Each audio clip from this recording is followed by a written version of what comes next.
side lane. CLG haven't decided yet where they group.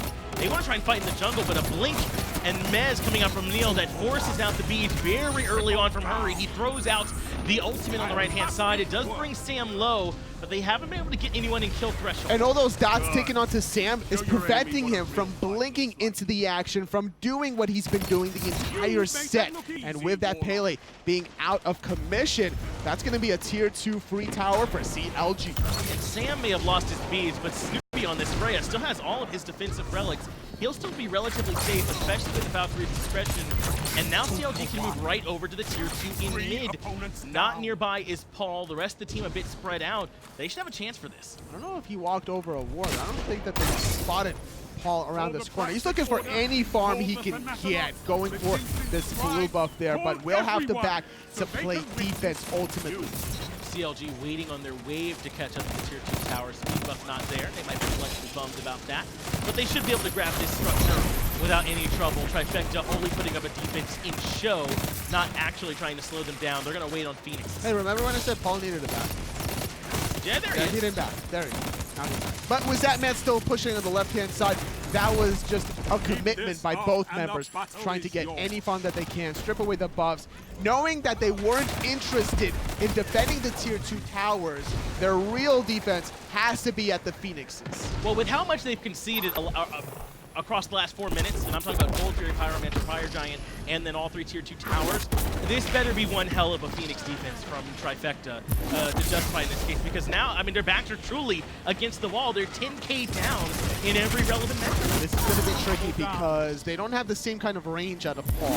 He's not playing the same Raijin the way he was in games 1 and 2, because those Taiko drums could keep him still at a safe distance and still prevent the siege from happening. But Paul on the Chronos needs to be slightly closer and has to be quick on the trigger finger for the rewind. Will be the focus. He's one of the few members of Trifecta who's managed to maintain their relevance. I mean, look at Neil.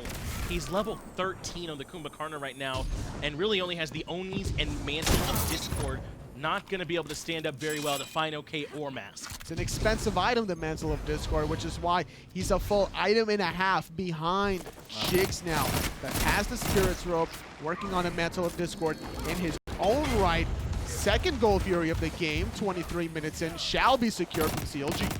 And the Fire Giant buff has fallen off at this point, so that means CLG can just wait it out and start moving over to the right-hand side of the map and look at that Fire Giant. I don't know if they want to fight around that Fire Giant or not on the side of Trifecta, but at this point they've given up so much. Why not just wait at the Phoenix? You might as well. You're still going to get passive gold as the game progresses. You're still going to get your back camps for the most part anyway. And if you're overcommitting on one side for CLG, that's going to allow Trifecta to just constantly push it out the same way Sanford Soccer is doing now in that duel lane. Pele is Soul Leader being worked on Pele there as well to give some survivability. There will be plenty of damage at level 20. So is Paul.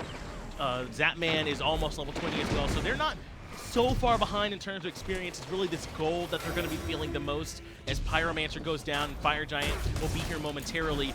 This has been about 5 minutes of Trifecta, getting their farm where they can and trying to stay close. Trying to make the siege a little bit easier is fine, okay? Upgrading this cursed Ankh, so whenever Scary D uses that monolith, extra damage shall be received from every CLG member. 12,000 gold now separates these teams. Scooby has the hastened ring finished, and certainly should be swinging both the Demonic and the Telekines finished at this point too. But same for Paul. He'll have plenty of damage, but now look at this. They're barreling down on the right side lane, and just now Jingwei is getting the back through as well. So Trifecta should be here in time for the defense. Jigs leading the charge. Has Blink if he really wants it.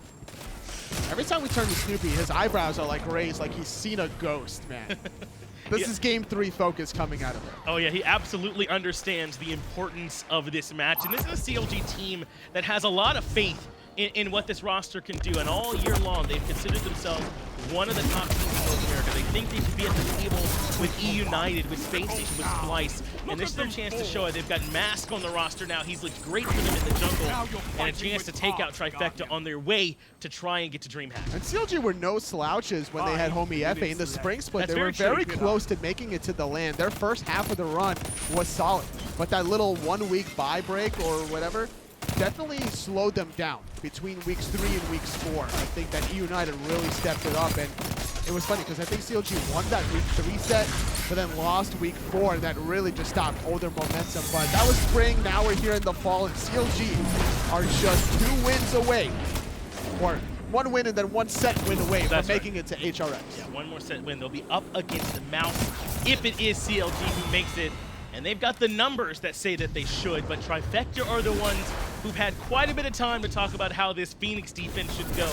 I expect to see something very well coordinated here from the boys with all the time they've had to prep. Well, we can see CLG throw a wrench at all that preparation, because thus far Mask posturing as if he wants to split 2 regular wards, 1 from each team along that side where Mask, because that needs to be sentry warded so that you can easily make these kinds of rotations without being detected. And Mask's going to keep Stanford Soccer pulled over here to the mid, where they've got Wave pushed up to set up for the 4v4 over on the left-hand side. But Sam's kind of cheating in between. He's spending a little bit more time trying to make it back to the fight than worry about the mid-Phoenix. And I think that's the right way to play it. Beautiful play from Mask there. Pops the bubble of the Mad Guy's cloak for Stanford Soccer. Could allow CLG now to go in, but instead, Niroma goes in and he gets controlled! This is what I meant. He's so low, there's no way he could take up the damage. And now he's inside the passive form. Herwin gets the kill. Nobody gets pulled back in, but that's beads out of just about everybody. CLG very slowly, very patiently have started to break the base of Trifecta. Mask really wanted to blink and root Paul there in a 5-on-4 for another 20 seconds. CLG get their first Phoenix of the game, 27 minutes in. Not interested in going any further quite yet. They still have the Fire Giant buff finished for another minute, and we'll see how they play. Neilmon's got to find another way in. I don't know if he can be the one that initiates solely, because just too tanky. That silence from Irwin, I mean, he got blown up immediately. So true. He needed the Mad Guy's cloak, I think, while he blinks in, because that silence from Herwin disrupts anything Niroma wants to do, unless he was already mid-animation of the epic uppercut. Minions pushing into the Phoenix area now. That should give a chance for CLG, but cleared quite quickly by Paul, who's hanging out on the right-hand side. Fire Giant only for another 30 seconds, though. Remember, they have a tremendous gold lead too. Yeah, I don't like Paul's build with the Telekine's Ring and Demonic Grip, knowing that he doesn't have the timing to get off basic attacks. He needs the ability damage, the magical power to stay at a safe distance and throw the time stop Rift combo.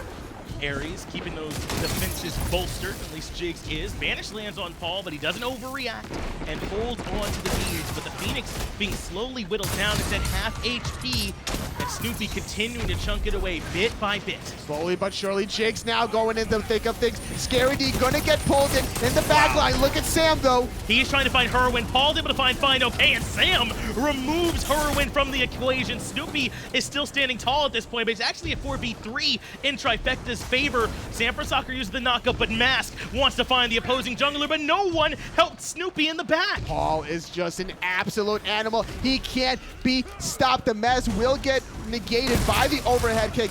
Mask now in a 1v4. Can't get away from this one. He's going to fall as well, and this is what I was alluding to. Trifecta needed to have some kind of play, and if they were going to wait for 7 or 8 in-game minutes to make a play, then there better have been one. And it was Stanford Soccer making sure that he got into the back line. First Herwin and then Snoopy.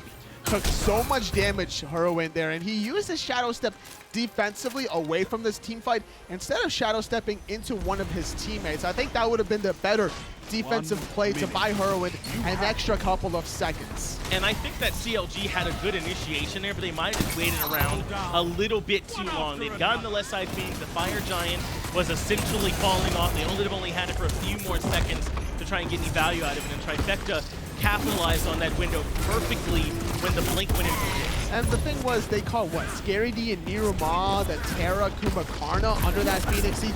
Pulling a Kumakarna closer to you, pulling a Terra closer to you for the Earth and Fury. Not the play, honestly, if you're Jigs. You gotta be looking for the other sneaky plays. Final K needs to be the one engaging, but the problem with him and